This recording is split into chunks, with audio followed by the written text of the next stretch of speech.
Assalamualaikum warahmatullahi wabarakatuh. Selamat pagi anak-anak. Masih semangat ya? Hari ini kita belajar tema 5, subtema 1 dan pembelajaran 1. Masih di kelas 5. Anak-anak, hari ini kan belajar mengenai ekosistem. Apakah anak-anak sudah tahu arti dari ekosistem? Untuk yang sudah tahu, bagus. Yang belum tahu, ekosistem adalah hubungan timbal balik antara makhluk hidup dan lingkungan.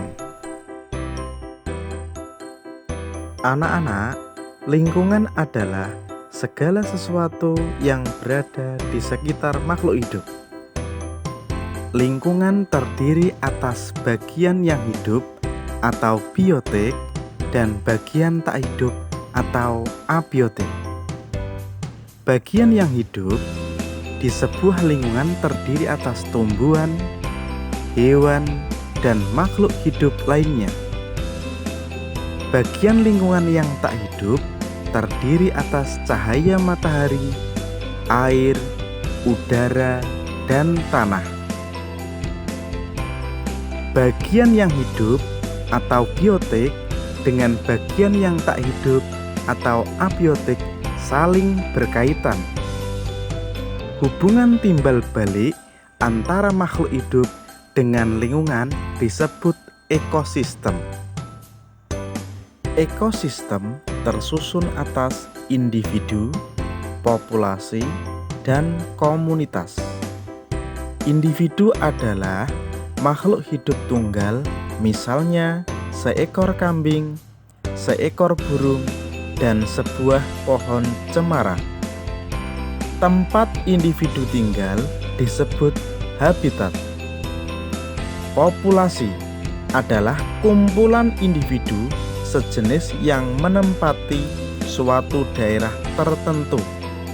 Contohnya, di sebuah kolam terdapat populasi ikan, populasi tumbuhan teratai, dan populasi lumut.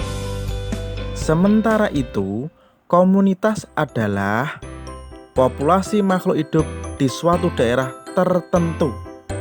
Contohnya, komunitas sungai dan komunitas padang rumput. Seperti halnya manusia, hewan juga memerlukan makanan untuk mendapatkan energi. Jenis makanan hewan dibedakan menjadi 2, yaitu hewan dengan memakan tumbuhan dan hewan dengan memakan hewan lainnya. Hewan dengan memakan tumbuhan biasanya memakan seperti daun, batang, buah, dan biji. Sedangkan hewan dengan memakan hewan lainnya biasanya memakan daging, tulang, dan serangga. Untuk memahami selanjutnya, anak-anak, mari kita latihan bersama untuk menentukan nama makanan dari hewan dan jenis makanan dari hewan tersebut. Yang pertama adalah sapi, anak-anak. Sapi biasanya memakan rumput, sehingga jenis makanan sapi termasuk tumbuhan. Nah, itu anak-anak, pelajaran hari ini kita akan sambung kembali di tema 5, subtema 1 di pembelajaran 2. Untuk mengasah kemampuan anak-anak bisa lanjutkan tugas di buku tema 5. Selamat mengerjakan anak-anak.